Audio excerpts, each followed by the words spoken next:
The year was 35 BCE, and with the defeat of Sextus Pompeius, Octavian was finally unrivaled as the first man in Rome.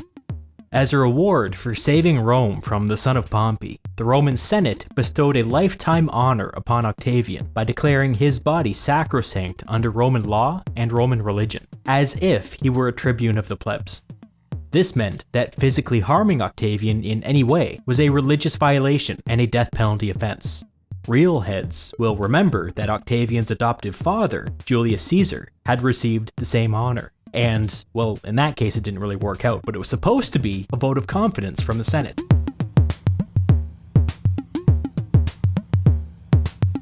Octavian did not spend much time savoring his victory over Sextus. The province of Illyricum was on fire, and the situation was getting so bad that it now required Octavian's personal attention. Caesar should have intervened in Illyricum 20 years ago. It had been his province back in the day, but he completely neglected the administration of the province in favor of his 10-year crusade against the Gauls. He had always intended to deal with Illyricum after Gaul, but then the Civil War happened, and then he had to go to Egypt, and then North Africa, and then Spain, and then he was killed. Illyricum was always next on the list, but Caesar never got around to it. Under 20 years of neglect, a lot had happened. By this time, the northern border was basically non-existent, just a line on the map. Invaders came and went as they pleased. The locals had more in common with the invaders than they did with the Romans, and so they routinely rose up in rebellion alongside the invasions. Apart from a handful of isolated Roman garrisons, Rome really lost the ability to impose their will upon the province. And again, this was all Caesar's fault. Things had deteriorated on his watch, and not only did he not do anything to help, but during their time of need he actually pulled legions away from Illyricum for the Gallic campaigns. So in 35 BCE, Octavian finally got around to addressing these problems. Just like with the campaign against the boat king Sextus Pompeius, his friend Agrippa was at his side. And, just like the campaign against the boat king Sextus Pompeius, his friend Agrippa would do most of the work. Agrippa's Illyricum campaign began with a three-pronged offensive. An army that had gathered along Illyricum's Italian border would be split.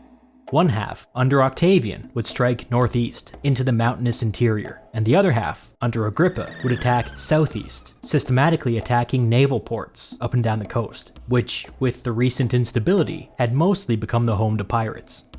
It is my belief that Agrippa assigned for himself the most important job. If Octavian faced setbacks in the north, that was fine. He could slow down, pull back, or wait for reinforcements. But the coast had to be made secure so that supplies could get in. Future success depended upon projecting power inland from the coast. If anything, Octavian's northern invasion was mostly a distraction to buy Agrippa some time. Agrippa's plan for the Illyricum campaign is what we would call today a combined land-sea assault. And what's special about it is that the Romans ordinarily did not think like this. Think about Antony's campaign against Parthia. His plan was to march into Parthia and win a battle, literally a one-dimensional strategy. Agrippa was different. His plan called for 3 separate but simultaneous operations across both land and sea, with each operation being broken up into smaller component parts that all supported each other. This is a good representation of how Agrippa thought. He conceived of military campaigns as being living systems that were constantly changing due to outside stimuli. These systems were too big and too complex to be controlled or even understood by one person. Under Agrippa, each part of the campaign independently had its own limited objectives that were designed to complement the rest of the system. Limited success in one area was never truly limited because the benefits would ripple throughout the rest of the campaign. This was not how men of Agrippa's generation thought. Agrippa had a modern military mind.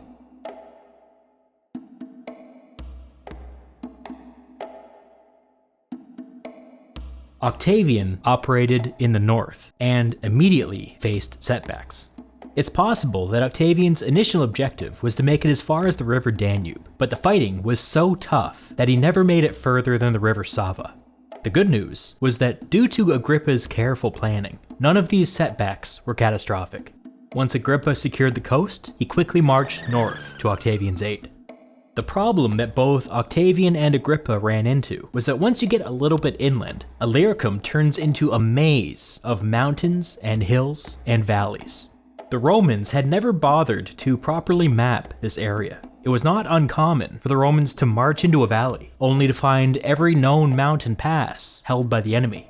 Of course, there were hidden mountain passes, but the Romans didn't know where these were, only the enemy did. Meaning that the Romans couldn't keep their supply lines open, but the enemy could. Each time this happened, Octavian or Agrippa were forced into a costly engagement in order to fight their way free.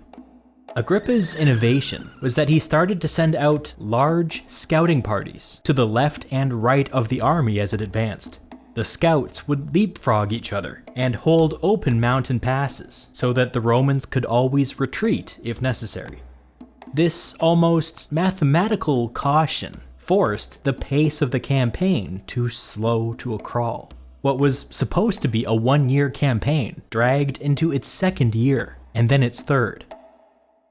Many of the details of the Illyricum campaign are lost, perhaps deliberately by people who didn't want us to know how bad it really got. But 2 incidents really stand out. The first was during an assault on a city. We're told that during the final assault, the bridge that Octavian was standing on collapsed. He ended up in a heap of rubble outside the enemy wall and had to be rescued by his soldiers.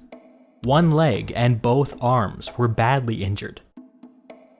The second happened a year later, when a stone slung from a sling hit Octavian directly in the knee, rendering him unable to walk for a while. It was so bad that he could not be moved, not even in a wagon. The entire army just had to sit there and wait for him to recover.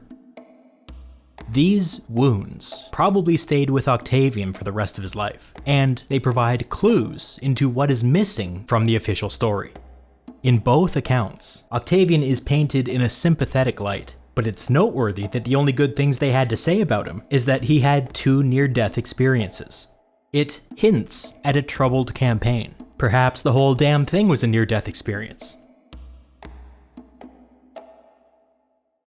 The campaign was only supposed to last for 1 year, but it dragged on for 3. It involved way more bloodshed than anybody was expecting, and in the end, it involved negotiating more than 30 separate pieces with more than 30 separate groups, each of whom had unique grievances and unique demands that Octavian had to accommodate.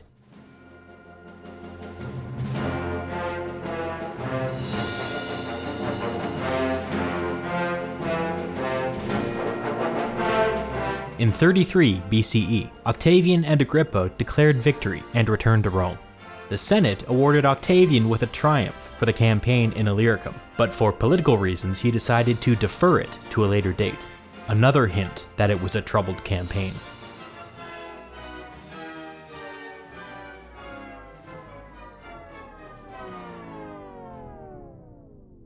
Per a pre-arranged deal with Antony, that year Octavian was also elected consul for the 2nd time. He resigned after 1 day, which may seem like an unusual decision, but it was the beginning of a trend that was slowly poisoning Roman politics. Octavian was what's known as a consul ordinarius, an ordinary consul, a consul who had been elected through the normal process. Upon his resignation, a special election was called in order to select a replacement consul known as a consul suffectus, a suffect consul.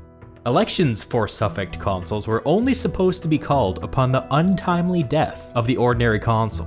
But now, just like everything else, that power was being abused. Not only were the ordinary consuls resigning early, but so were their replacements, and even the replacements of the replacements. In a normal year, there were only supposed to be 2 consuls. In the year 33, there were 8, and this wasn't just a one-off, this was a trend. There were 2 benefits to appointing extra consuls. The first was that it was an easy way to reward political loyalists. The prestige that came with being elected consul was immense. People who had served as consul were treated differently for the rest of their lives. if a young, upcoming politician was closely related to a former consul. That fact alone was often enough to get them elected to a lower office. The second benefit was that former consuls got to speak first during debates in the Senate. If it was a lively debate, former consuls were often the only people who got to speak, which meant that the nature of the debate between former consuls could determine votes.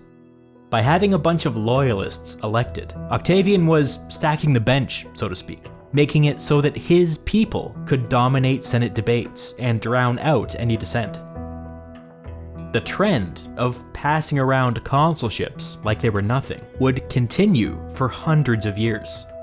Make no mistake, the Roman political system had been crumbling for a long time, but this finally broke it beyond repair. The consul would become a mostly toothless administrative role, and the real power within the Roman political system would flow elsewhere.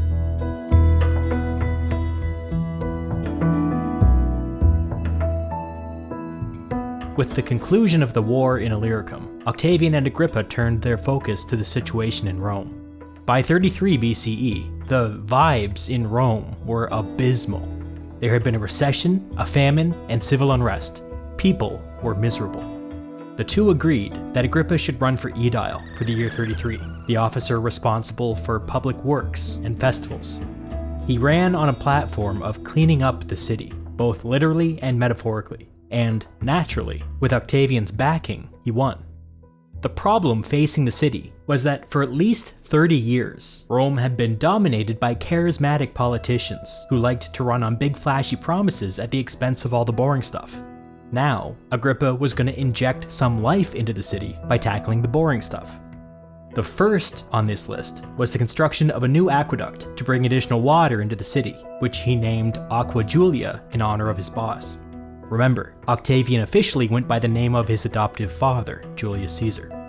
The new aqueduct ran 22 kilometers up into the mountains. What did he do with all this water?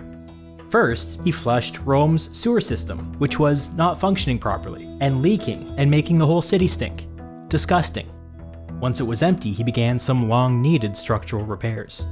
He then had the whole thing scrubbed clean and put on a little publicity stunt where he took a rowboat through the sewers of Rome to prove how clean it now was. What else did he do with the water? He built 700 cisterns and 150 water towers to further improve water security because, even aqueducts are susceptible to droughts and whatnot. He also built 500 public fountains that were unnecessarily beautiful, decorated in a unique way with bronze and marble, so that everybody knew who was responsible for building them. When this project was done, virtually every household in Rome was only a short walk away from clean drinking water, which is a benchmark that most big industrial cities were still struggling to hit up into the 20th century. Agrippa expanded upon this theme of cleaning up the city by beginning construction of a massive public bath complex, and announced that all public baths would be free to use on basically every other day during his term as aedile. He even introduced a thing where the government would provide citizens with a free shave on public holidays.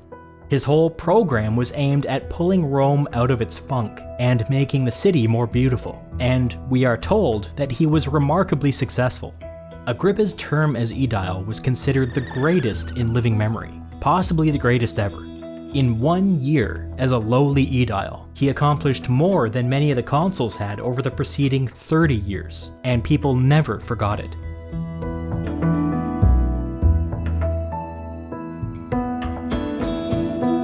While all of this was going on, Octavian was turning his eye to the east. He set about deliberately and publicly worsening relations with Antony. He criticized Antony over the donations of Alexandria business, which was Antony's plan for a restructured Roman East, claiming that Antony had gone a little too Egyptian living over there with Cleopatra. Octavian publicly teased Antony over his failed campaign against Parthia, which was a little close to home. Antony publicly mused about Octavian's betrayal of their partner, Lepidus, which was also a little close to home. Octavian then commissioned and distributed a pamphlet that claimed to prove with 100% certainty that Caesarion, Caesar's child by Cleopatra, was not his true son. Antony responded by saying that he had seen Caesar acknowledge the boy as his son with his own eyes. Then things got personal. Octavian called Antony a drunk. Antony called Octavian a gambling addict. Both accusations were true, by the way. Octavian shot back that the only reason Antony didn't like gambling was that he was cursed with an unlucky spirit, which is honestly a hilarious way to insult somebody. It was also a little more subtle than it might seem. One of the stories that Julius Caesar liked to tell about himself was that he was almost supernaturally lucky. Octavian was saying, "I have my father's luck, and you don't." Antony shot back, making fun of Octavian for marrying his wife Livia when she was pregnant with another man's child. Okay, that one's just straight up mean.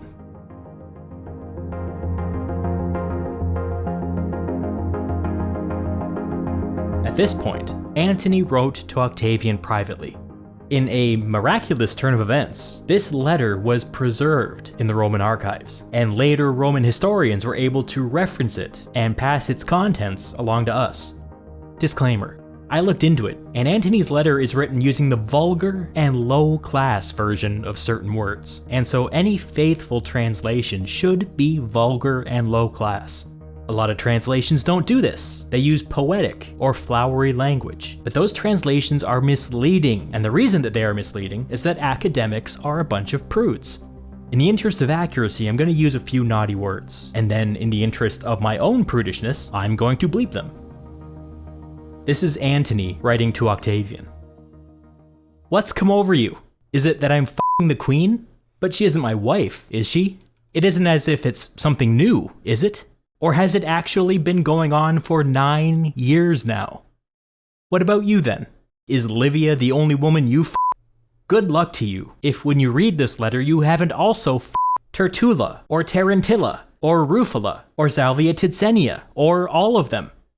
Does it really matter where and in whom you stick your I don't recall that part being included in the movie. By the end of the year 33 BCE, the well had been sufficiently poisoned. Octavian and Antony were no longer on speaking terms. They were in uncharted waters now.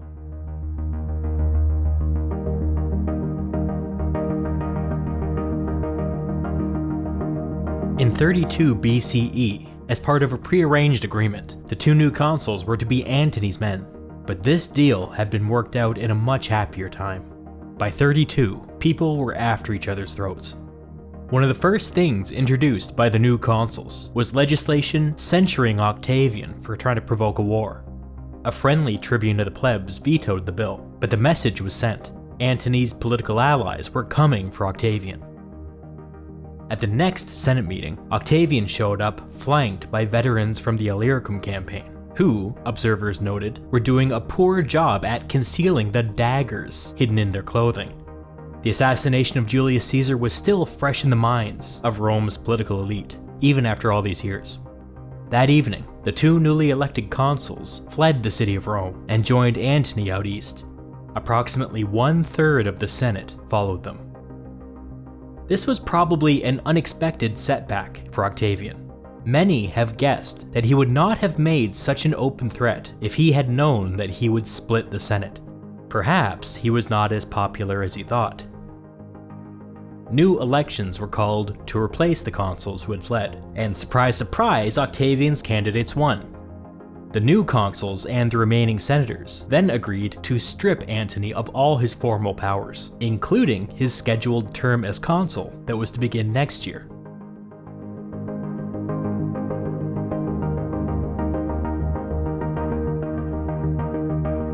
Somewhere around this time, Antony divorced Octavian's sister Octavia.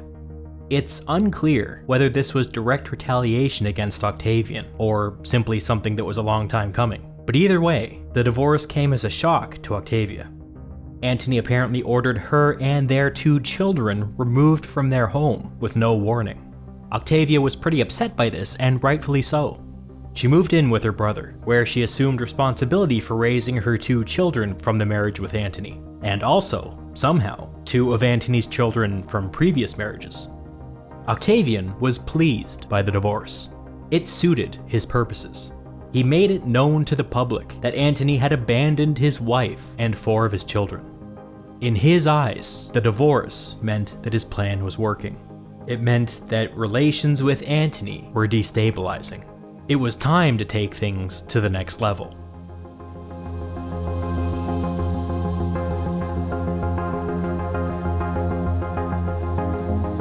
In the summer of 32, Octavian got a tip from one of Antony's former allies that he might find the contents of Antony's will interesting. The man claimed to have served as witness the last time Antony had it updated. Wealthy Romans kept their wills in the temple to Vesta in the center of Rome. Vesta was the goddess of the hearth, and the priestesses sworn to Vesta, known as the Vestal Virgins, were entrusted with tending to the sacred fire in the center of Rome, which could never be allowed to go out. The Vestal Virgins were considered some of the highest status and most trustworthy religious figures in Rome. Simply laying eyes on a Vestal Virgin was considered good luck. Harming one meant instant death. This reputation was enough for wealthy Romans to entrust them with their wills, which were to be kept closely guarded and only opened upon the wealthy Roman's death. When Octavian learned that there was something interesting in Antony's will, he marched into the Temple of Vesta and demanded to see it. The Vestal Virgins were honor-bound to protect the will, and so they refused. Octavian responded by ordering his goons into the temple, who overpowered the Vestal Virgins and took Antony's will by force. This was sacrilegious in the extreme, and if the Roman legal system was functioning properly at all, Octavian would have been put to death. Under the Roman religion, the sacred fire was the heart of the city, the mystical essence of the city, and now Octavian was in there, roughing people up for political gain. The symbolism is so strong, I don't even know what to do with it. People were appropriately outraged, but that outrage quickly evaporated when Octavian read Antony's will aloud at the next Senate meeting.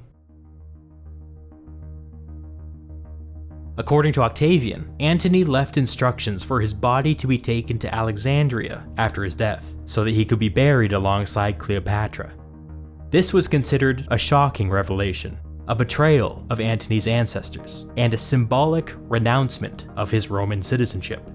Antony also recognized Caesarion as the son of Julius Caesar, and recognized his children by Cleopatra as his legitimate heirs. Antony had just thrown his own Roman children out onto the streets, and now he was disinheriting them in favor of a bunch of foreigners. This was not only a betrayal, but it was strictly illegal under Roman law.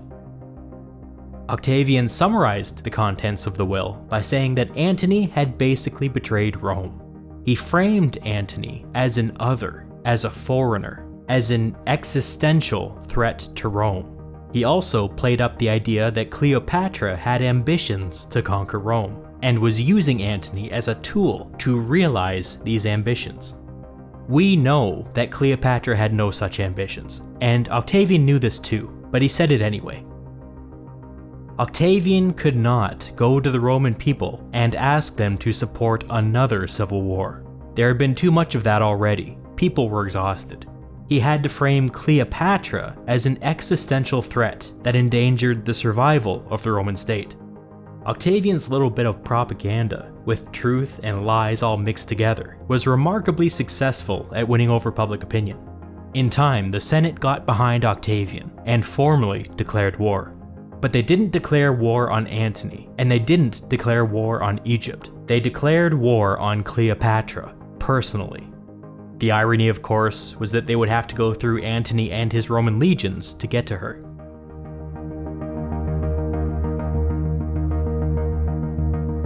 If you count Caesar, and then Caesar's assassins, and then the thing with the Boat King, this was the 4th major civil war in only 17 years. Many in the legions could not remember a time when Rome was not at war with itself. And what did they have to show for it? The average standard of living was lower than it had been 17 years ago. Roman politics were a shadow of what they had once been. The capital city of the most powerful empire in the Mediterranean could not reliably keep its citizens housed or fed. To the average person, it felt like Rome was on the decline, and that the entire system was just one wrong step away from complete collapse. Octavian was reckless to provoke this conflict with Antony. If things tipped in a certain direction, it could have been the end of the whole experiment. But things didn't tip in that direction, and we'll see why in a future video.